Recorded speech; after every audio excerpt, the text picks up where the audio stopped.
So this is going to be my first and maybe my only one of these, depending on how you like it. But this is going to be what if Deku was a villain?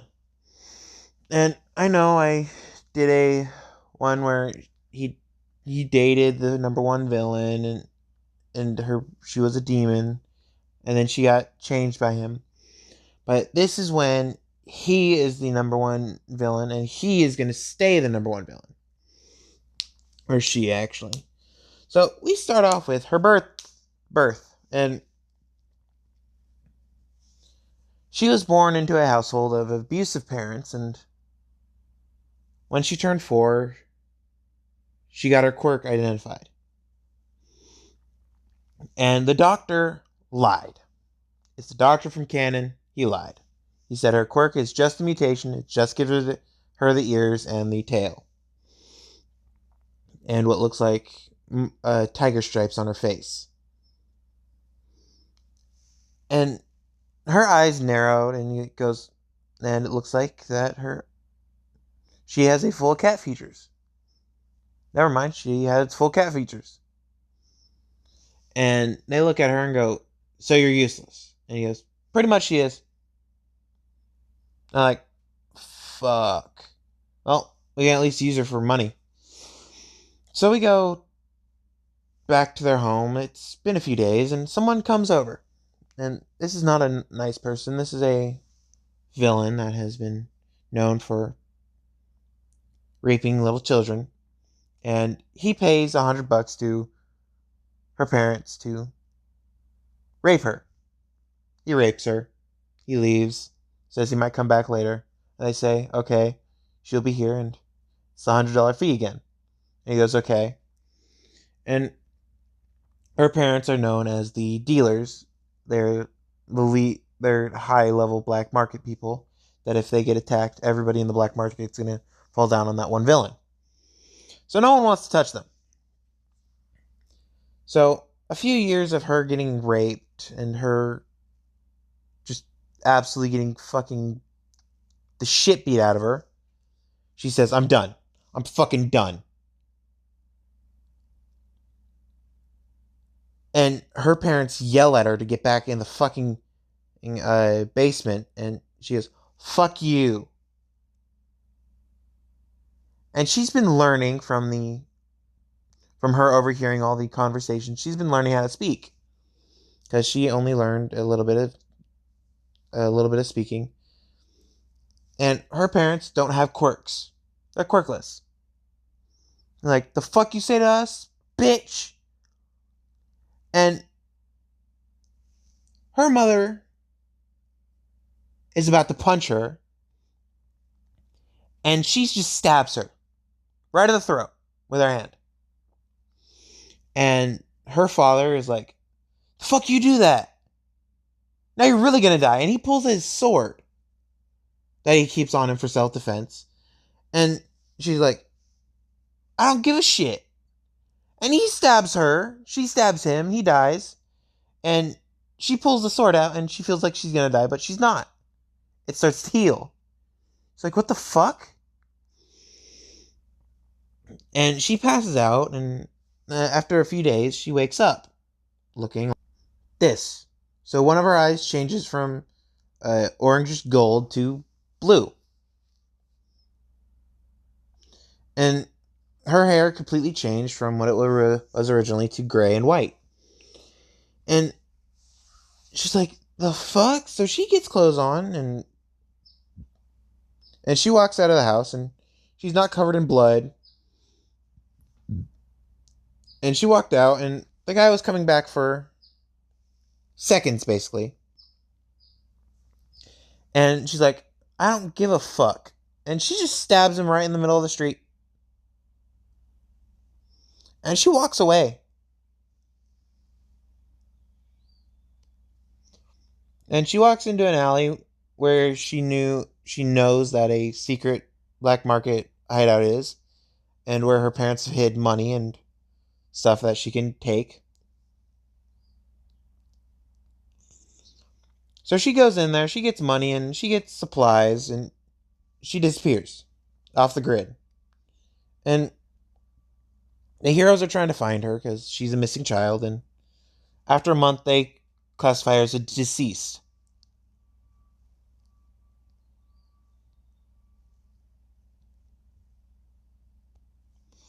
And the entire villain network has been disrupted by just 3 deaths.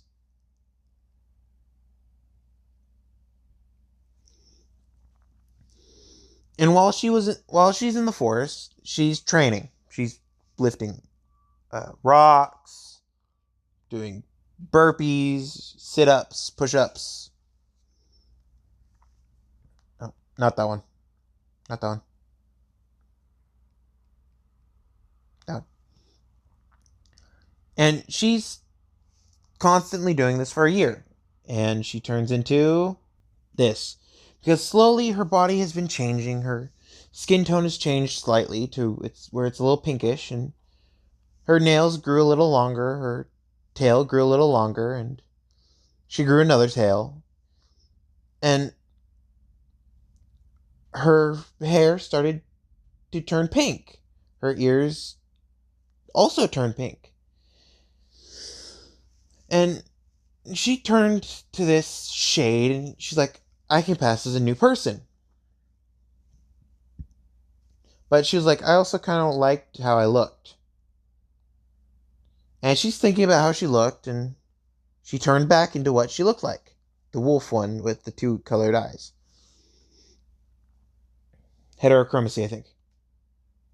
I think that's what the name is. If you ask Roman Mina in the comments, he will tell you. And she turned back into this form, and she's like, wait, I can shapeshift? So she thought of a purple haired, pale skin looking girl without tails, and she got this. One eye is blue and one eye is purple. Her left eye is blue. And she goes, so I can shapeshift. That's strange. How about this? So she thinks of a different image, and she turns into that image. Just think of the ears of blue. And she just keeps doing this for like an hour or two, and she's like, okay, I'm tired. I need to go to sleep. So she changes back into her pink form. And she's like, okay, I need to make money because this amount of money is good, but still, I'm not going to be able to survive my entire life off this. But that's a thing for after I'm back to full. So she went to sleep, and she's sleeping in a cave. And she called up one of the contacts from her parents' address book, and it was a safe house dealer where you can buy a place to be safe. And he burns all your contact info right when you're done buying. And she asked him for a house close to the woods. And he gave her a street name and address and said, is that it's this much, and you must send it to here without a return address, or with that house's return address, and I'll burn it when I get it. And she goes, sure. So she goes to the store, buys an envelope, gets splits up the money, and puts the money in this envelope and sends it to him. And he calls back and saying, thanks for doing business. The keys are under the mat, and then there's a spare key in the bottom of the potted plant. And she goes, thank you, and I'm deleting you from my contacts. And he goes, okay. And so they lose touch, and she goes to this safe house. And it's not that much of a out of the way apartment. It's a little run down, but it's gonna be home for her. So she's like, okay, heroes didn't do shit. They couldn't stop my parents. So heroes suck. Villains suck. I'll just do what's good for me. The next year goes by, and there's rumor of this two-tailed lady or two-tailed pink cat running around.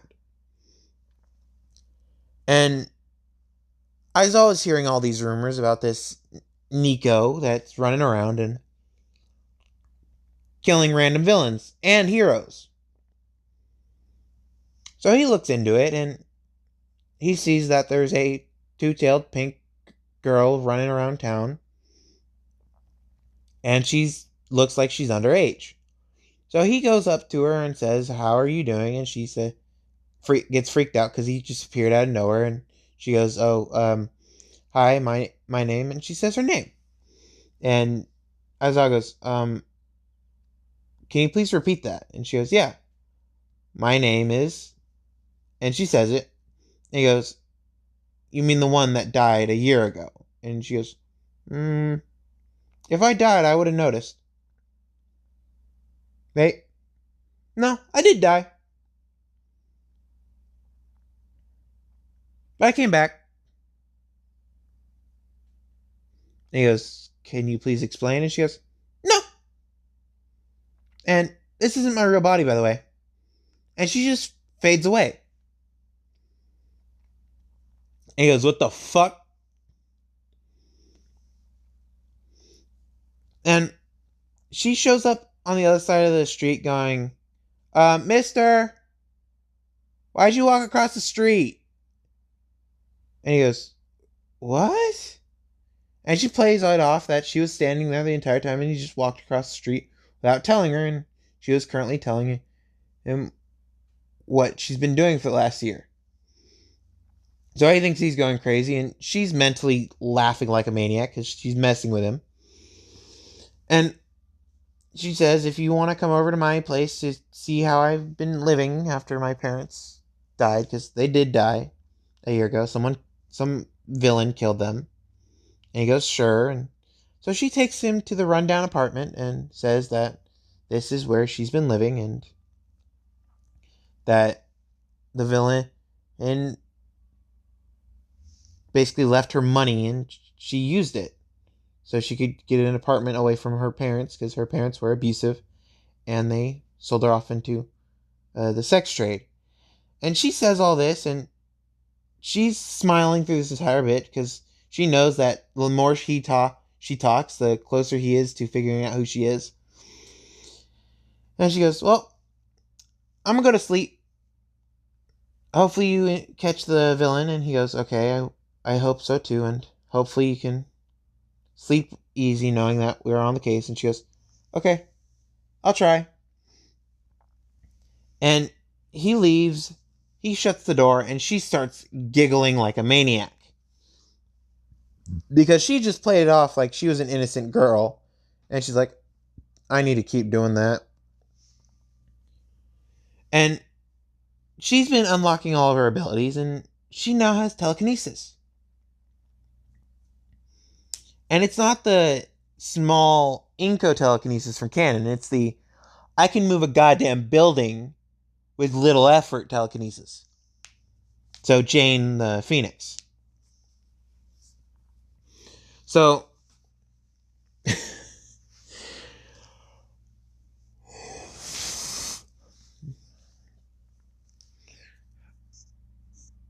um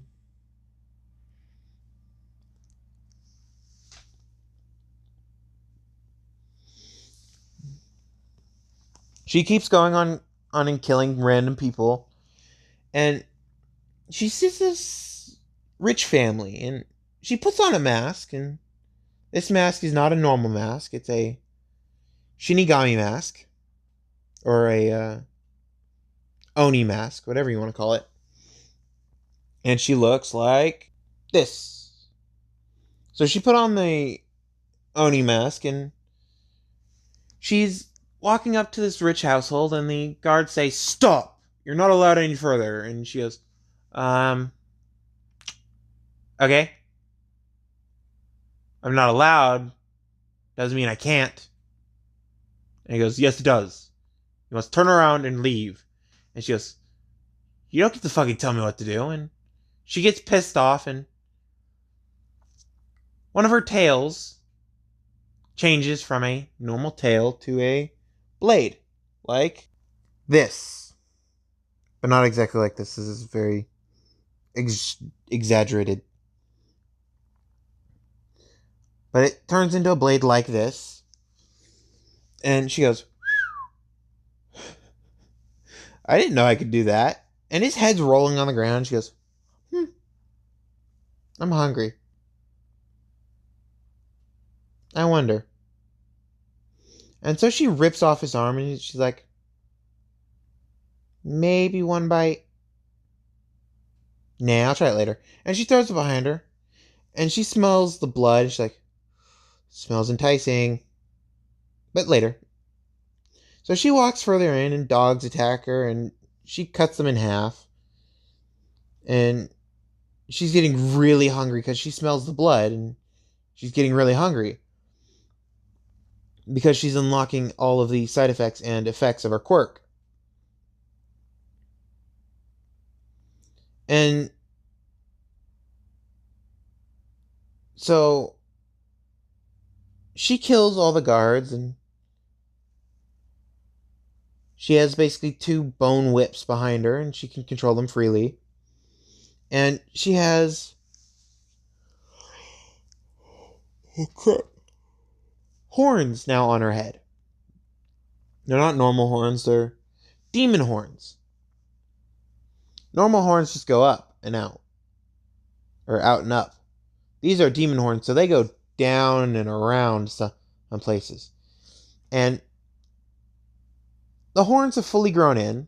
And she's like, they look good. And she's currently looking in the fountain. And she's roughly 10. And she walks into the house and Mr. Yaoyorozu says, freeze! And he has a shotgun out and she goes, meh. And he starts walking towards her, or she starts walking towards him, and he pulls the trigger. Wakes up Momo and his wife. And Momo's door's locked from the outside because safety reasons. For her, at least. She has a double door, so he locked it from the outside and inside.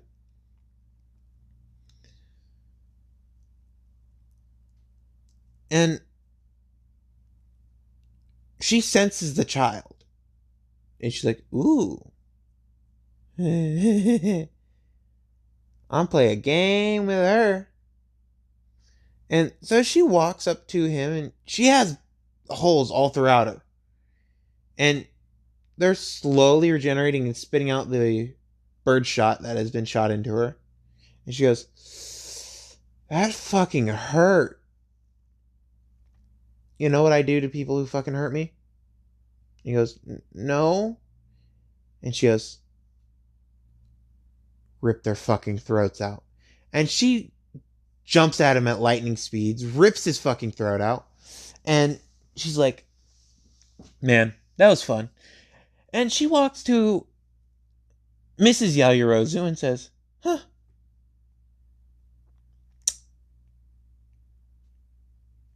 I'm going to leave you there. And she shuts the door and locks it from the outside. So she can't get out. All the doors locked from the outside and inside for people's safety from both sides. And Mrs. Yaoyorozu tries to open it and she's locked in. And so this little girl is walking towards Momo and Momo's room, and Momo heard the gunshots and she's freaking out, and she walks to the door and kicks it open and says, oh, hello, heir to the Yaoyorozus. I have a deal for you, and I have this paper to seal it. It's a legal document that I've gotten legitimized. You sign, and I'm out, and nobody else gets hurt. And I'll never bother you again. And Momo is now the heir and sole owner of the Yaoyorozus because he had a will, or Mr. Yaoyorozu had a will, and it goes to his daughter when he dies. He didn't know he'd be dying that day. And she goes, sure, as long as you don't hurt my mommy. And she goes, oh, I won't, sweetie. Just sign here.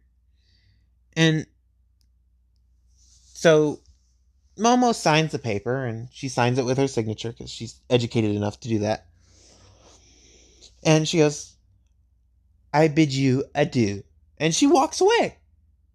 And she kicks open the uh, door to Momo's mom's room and walks away and says, "A toodaloo," and walks away completely out of the compound or out of the estate. And Momo runs to her mom and says, "Mom, you're okay?" And they share a loving moment because that was fucking terrifying. And Momo sees a extra copy to the paper, and she finally is able to read it, and it reads, "You shall send 1% of your total income of the month to a bank account in America and leave it there." And Momo immediately hops on the computer because she knows computer stuff and she's learned really quickly. And she starts trying to wire 1% every month. And she sets the wiring up to go automatically, and it happens for that month. And the money is immediately sucked out of that account and put into a different account. Sucked out of that account and put into a different account. And it's bounced all over the world until it gets back to Japan. So people lose track of it. And this little girl is like, "Well, I got a steady income now. Might as well just do whatever the hell I want." And so she walks up to a black market dealer and says, "I would like to buy some new clothes." And he goes, "What kind of clothes?" "I got normal, I got special, and I got extra special." And she goes, "Extra, extra special." And he goes, "You know those are expensive. I don't think a little lassie like you can afford that." And she goes, and she shows the gold card, and she goes, "I think I can." And he goes, "Okay, little lassie." And he pulls out the machine, and the machine is a untrackable machine. And she swipes it, and he sees the number of the bank account. He's like, well then, I shall get you your items as fast as possible." And she goes, "I know." And she runs her hand through her hair, and her hair is falling out because she's shedding for the season. And she pulls all of the shedding fur out, and she says, "You can use all this." And he goes, "Okay." And so he gets on it immediately. She goes home and says to send all the clothes to this place, and once you're done, burn this address. And he goes, "Sure thing." So a month later, she gets all the clothes, and she can transform into whatever the fuck she wants now. She can transform into this with those clothes, and she can transform into this with these clothes, or this with these clothes, with those clothes again. Or even this if she wants. But she transforms into an albedo clone, and she uses her tails as wings. And everybody now knows of a villain called Albedo. And she says that, and the villain Albedo says all humans must die and perish. They're a disgusting foul race, and they shall never or ever be. They should never have existed in the first place.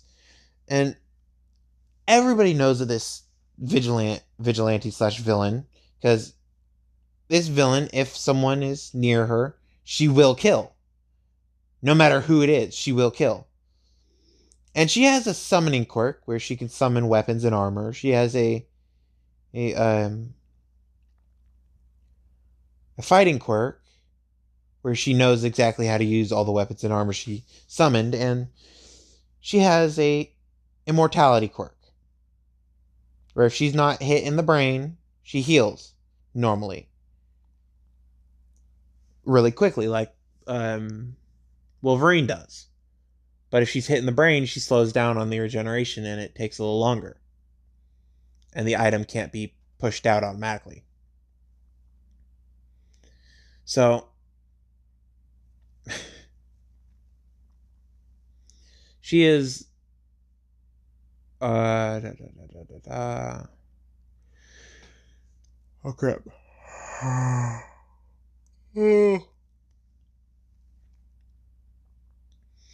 she's well known, and it's roughly the entrance exams, and she's in the entrance exams, and she just wants to see what the fighting is like of the heroes. And she's not actually visible by the cameras, but she's in the entrance exams. And Aizawa's like, I feel a familiar presence somewhere on campus. Because he has a good sense for people. He can sense when they're close and when they're far. And he goes, there's someone familiar on campus, and I would like to see if I could find them. So he goes running out on the areas, and he sees a winged, horned woman on the one of the buildings, and she's just standing there, watching. And he walks up behind her and sees the dress that she's wearing. And he's like, shit, it's Albedo. And he's like, hi. And she turns around and goes, ah, if it isn't a friend, Eraserhead. And he goes, I'm not friends with you. I've never met you before. And she goes, oh, right. Well, you probably met my other personality, and well, not actually my personality. I fucked with your mind a little when I met you first. And he goes, oh, oh. She goes, yeah, that's me. Oh, that was me. Until I found out what my full quirk is, and that asshole of a doctor is already dead. The number one villain is being tortured as we speak. Also, All Might shouldn't be here, should he? And Aizawa goes, no, he shouldn't be here. He should be in America like he's supposed to be.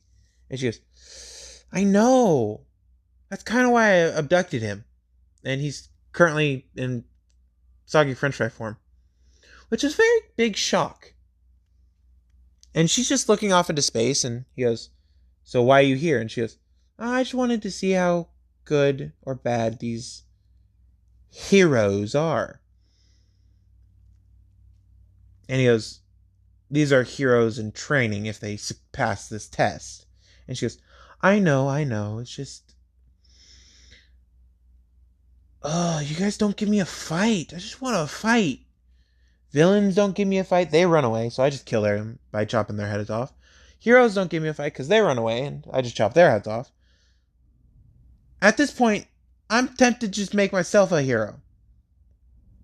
And kill all the villains, and kill all the heroes, and say, anybody does anything bad, I'll kill him. I can do that. I have the skills and quirk to do that. And he goes, okay. What are your demands so you don't do that? And she goes, make true heroes. And true villains. Like you. And that one dude, what's his name? Native. True villains are crafty. Oh wait, no, Native's not a villain anymore. He's dead. I chopped his head off. And Aizawa goes, what do you mean he was a villain? And she goes, oh, he was a pedophile, he was a rapist, what else? He's an extortionist, too. He did a lot of bad shit. And he did it all while having a hero card. You guys need to work on that. And he goes, whoa. He did what? And she goes, exactly. Let's see. My parents were very, very, very, very connected. So I just used their connections and got all my information from them. That's how I knew Native was evil. That's how I know All Might's just in it for the money. And that's how I know... Actually, All For One's the most righteous person in the world right this second. I'll just still kill him. I don't care. I just want to fight. And he goes, okay. And he's trying to activate his quirk. And she goes, you could stop trying to activate your quirk. First off, this is my real form. And second off, your quirk doesn't work on mutations. And she shifts into her original form of this. And she says, I was born like this. My quirk activated when I didn't look like this. Oh, actually, it did. That's how I changed to a different appearance. And he goes, what is your quirk? And she goes, that's a secret. And he goes, okay. So is there anything you can tell me? And she goes, I do plan on visiting you at the USJ, and I do plan on visiting the sports festival. That seems like fun. But if they don't give me a good fight, I'm gonna chop their heads off, obviously. Training camp. I want to see if the Wild West Pussycats have a fight in them.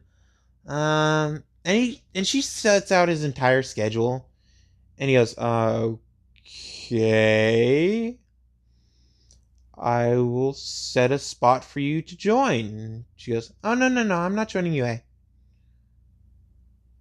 You know who I am, right? And he goes, yes, Albedo.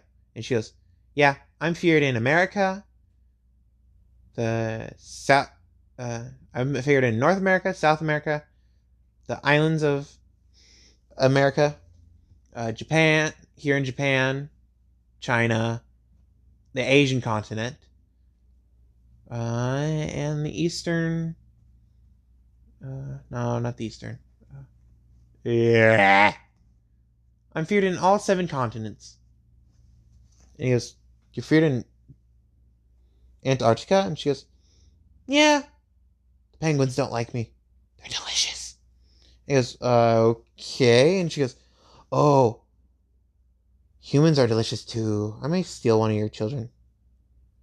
Yeah, I'm gonna steal one of them. And she swoops down and grabs Mineta.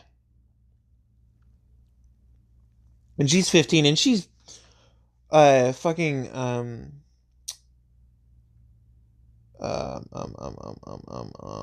and she's fucking what is the word? Racked.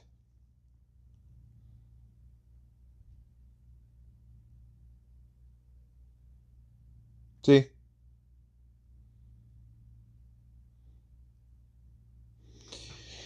And Mineta's like, oh. So his nose starts bleeding, and she goes, damn pervert. So she snaps his neck, and she goes, well, I'm off. And she flies away.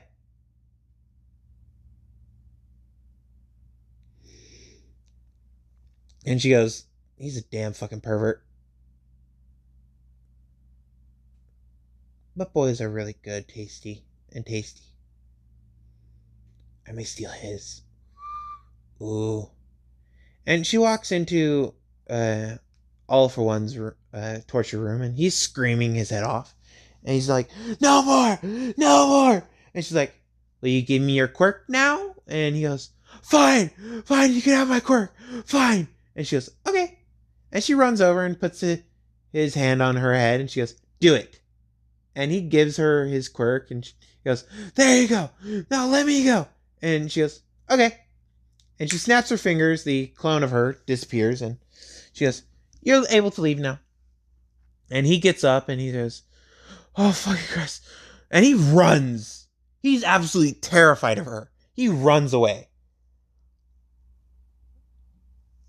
And he's not as injured as he is in canon, because she abducted him when she was 9. And she's been torturing him ever since. So Shigaraki still has been looking for him. Kurogiri has been looking for him. All Might never had a fight with him. Um.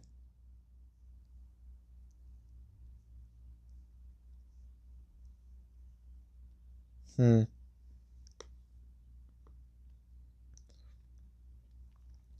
Da, da, da, da.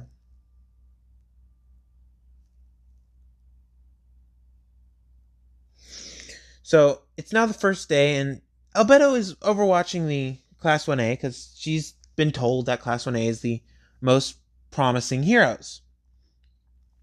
And she's overwatching it, and she sees the angry Pomeranian. And she's like, ooh, he looks familiar. And she goes, oh, right, Auntie. And she remembers going over to Mitsuki Bakugo's house every once in a while and seeing this kid named Katsuki Bakugo. And now, since she has All for One, her quirk has evolved. And most people are like, oh, she probably has Demon quirk. And I will have to say, no. Now she has Demon, the ability to match all demon abilities. And so she goes to Mitsuki's and uses her succubus side and charms Mitsuki. And Mitsuki follows her, and she kills Bakugo's father, and it's the dorms. And Mitsuki just follows her because succubus charm you can't get out of once you're stuck in. So Mitsuki follows her to her new apartment, and they have some fun because she can do whatever the fuck she wants with herself, and Mitsuki can get edited by her. So Mitsuki has a bigger rack in this one and a bigger ass in this one. And so they have fun, and Bakugo learns that his parents are dead. And he loses all hope in himself, and he starts doubting himself, and he says if he can't even protect his parents, how can he be a hero?